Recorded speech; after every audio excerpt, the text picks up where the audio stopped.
आज मैं आप सभी के साथ पास्ट लाइफ रिग्रेशन का एक ऐसा केस शेयर करने जा रही हूँ जिसमें एक माँ ने अपने पुत्र को बिना किसी रीजन के, बिना किसी कारण के जिसकी हत्या कर दी गई, उस दर्द को झेला। तो हम सीधा इस केस पर आते हैं। किया ने अपने पास्ट लाइफ रिग्रेशन में अपने 2 बर्थ की छोटी छोटी झलकियां देखी और साथ ही में उसने जाना कि क्यों और कैसे उसके पुत्र की हत्या की गई। सबसे पहले जो किया ने देखा, उसने देखा कि वो जैसे पेड़ों के पीछे अपने आप को छुपा रही है। वो और उसकी बहन जो छोटी बच्चियां हैं एक साथ हैं और वो जैसे अपने आप को छुपा रही है क्योंकि उसके माता पिता आपस में बहुत तेज झगड़ा कर रहे हैं। और भी बहुत कुछ किया ने देखा, लेकिन मैं उसका डिटेल में जिक्र नहीं करूंगी। लेकिन इन शॉर्ट में किया के उस बर्थ से जो किया की लर्निंग थी, जो किया ने सीखना था, उसने इस चीज को समझना था कि अपने आप को कंफर्ट देना और अपने आप को खुश रखना ये एक व्यक्ति की खुद की जिम्मेदारी है, ये किसी और की ड्यूटी नहीं है। अपनी हैप्पीनेस को, अपने कंफर्ट को उसे खुद क्रिएट करना है, खुद चूज करना है। अब इसी तरह से एक और किया का बर्थ था जिसमें किया सीख रही थी कि उसने अपने आप को खुश रखने की जिम्मेवारी ना लोगों में, ना सिचुएशंस में, किसी के हाथ में नहीं, उसको खुद अपने हाथ में लेनी है। और कैसे अपने आप को हमेशा हैप्पी स्टेट में रखना है, चाहे वातावरण, परिस्थितियां, लोग, आसपास कुछ भी क्रिएट करें, क्योंकि हैप्पीनेस एक चॉइस है। फिर किया ने अपना एक दूसरा बर्थ देखा जिसमें उसने देखा कि वो एक 5 साल की छोटी सी बच्ची है और वो बहुत शरीफ प्यारी सी बच्ची है, कोई शरारत नहीं करती। लेकिन उसके आसपास जो उसके दोस्त हैं वो बहुत नॉटी हैं, बहुत शरारत करते हैं। तो एक दिन क्लास में उसकी टीचर उसे पनिश करती है कि जाओ दीवार के साथ हाथ ऊपर करके खड़े हो जाओ। और वो देख रही है कि वो बेकसूर है, उस बच्चे की कोई गलती नहीं है, बल्कि जिन बच्चों ने शरारत की है वो उस पर हंस रहे हैं क्योंकि सजा उन्हें नहीं मिली है। और किया जिसने गलती नहीं की है, सजा उससे मिली है। वो बच्ची दीवार के साथ हाथ ऊपर किए खड़ी है।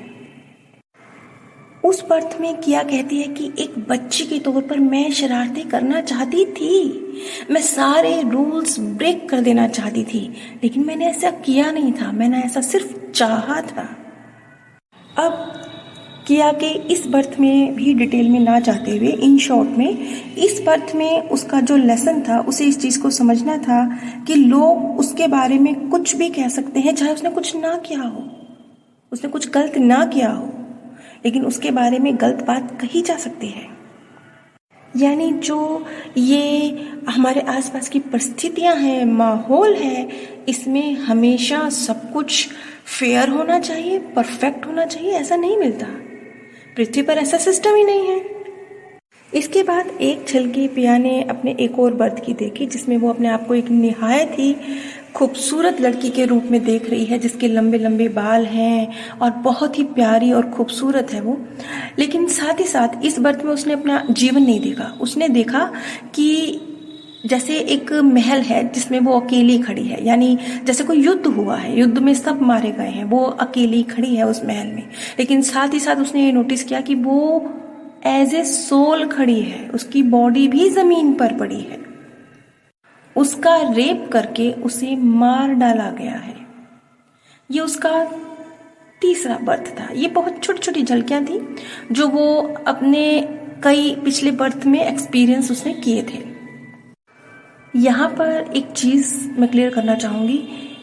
एक तरह से सोल को ये समझाया जा रहा था कि अपनी हैप्पीनेस, अपनी जिम्मेवारियां, अपनी मेंटल स्टेट, अपनी इमोशनल स्टेट, बाहर क्या हो रहा है, इसे छोड़कर उसको संभालने की जिम्मेवारी तुम्हारी खुद की है। एक तरह से जो इस बर्थ में किया ने अपने बेटे को खोया बिल्कुल ही अनफेयर तरीके से, वो पिछले कई बर्थ से इस चीज की तैयारी में थी। यहां से एक चीज और निकल कर आती है कि जैसे कोई लाइफ लेसन आप सीख रहे हैं ना, 2-3 लाइफ लेसन 2-3-4 बर्थ में आपने सीखे हैं, तो जब आपको सिखाए जा रहे हैं उसके पीछे कोई बड़ा रीजन हो सकता है कि सोल को मजबूती प्रदान की जा रही है कि जब उसका वक्त आएगा उसकी परीक्षा देने का, तब वो इजीली उसको पार कर सके। तो इस तरीके से सोल ये चीज सीख रही थी, कई बर्थ में सीख रही थी कि अपनी मेंटल इमोशनल स्टेट, अपनी हैप्पीनेस की जिम्मेवारी उसकी खुद की है। खैर, अब हम मेन पॉइंट पे आते हैं जो उसके इस बर्थ से जुड़ा हुआ था। किया ने अपने आप को सोल वर्ल्ड में अपने एक बैंगनी ऊर्जा में जो उसके मार्गदर्शक थे उनके साथ अनुभव किया। उसने कहा उसके मार्गदर्शक अपने साथ इवान को लेकर आए। इवान इया का बेटा, वो कहते हैं कि मैंने उसे गले लगाया और वो ऐसा एहसास था जैसे रियली में मैं अपने बेटे को अपने सीने से लगा रही हूँ।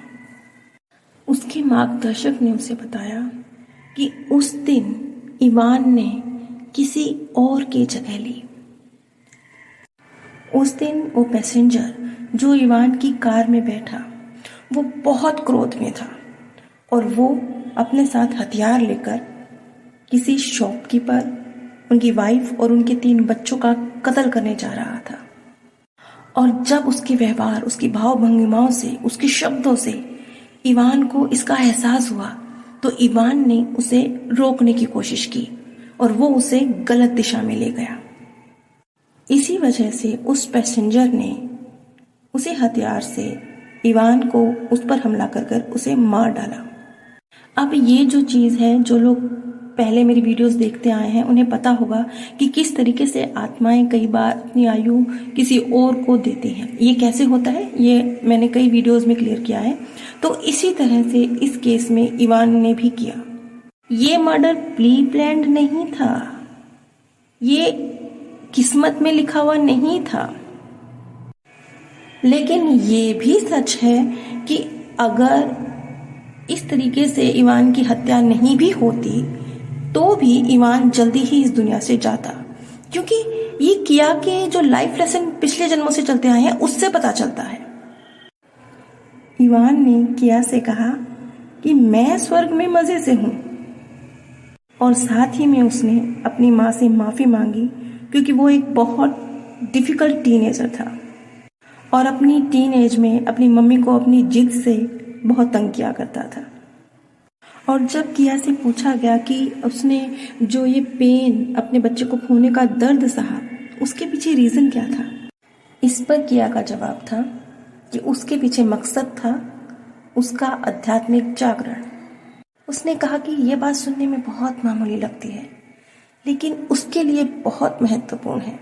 इन सब घटनाक्रम के बाद उसने जाना कि ना सिर्फ सोल बल्कि एक पर्सनैलिटी जो जैसी थी, मतलब एक सोल जो जिन संस्कारों के साथ थी वो भी जिंदा रहते हैं। मृत्यु अंत नहीं है, ये समझ उसके लिए जीवन का एक बहुत बहुत बहुत बड़ा सकारात्मक बदलाव थी। किया कहती है कि ये कोई नया मैसेज नहीं है, ये बहुत पुराना मैसेज है, लेकिन इसका एक्सपीरियंस करना और इसे समझना मेरे लिए नया था, क्योंकि ये शब्द कई बार सुना था लेकिन इस समझ के साथ रियलिटी में इसे जीना ये मैंने अब सीखा है इवान की जाने के बाद। जीवन में कई बार जब बहुत पेनफुल चैलेंजिंग पार्ट्स आते हैं उस वक्त हमें खुद से क्वेश्चन करने की ज़रूरत है कि हमारा जो लाइफ प्लान है वो क्या है। और उन्हीं घटनाओं में से सबसे ज़्यादा जो हार्ड आपको लग रही हैं उन्हीं मोमेंट्स में से एक परमानेंट रिलीफ, परमानेंट हैप्पीनेस, एक आपका स्टेट ऑफ माइंड जो आपको क्लैरिटी देगा चीज़ों को लेकर, वो निकल के आएगी। और जाते जाते किया से उनके मार्गदर्शक ने एक लाइन कही कि जो कुछ भी आने वाला है उससे डरो मत। किया के ये अनुभव यहीं समाप्त होते हैं। अगर आप नीचे डिस्क्रिप्शन बॉक्स में दिए गए अमेज़ॉन लिंक से शॉपिंग करते हैं तो आप बिना कोई सिंगल पैनी खर्चे, बिना एक भी रुपया खर्चे इस ज्ञान कार्य में मदद कर सकते हैं। आप सभी पर परमात्म सौंदर्य, प्रेम और आनंद सदैव बरसता रहे। आप सभी दिव्य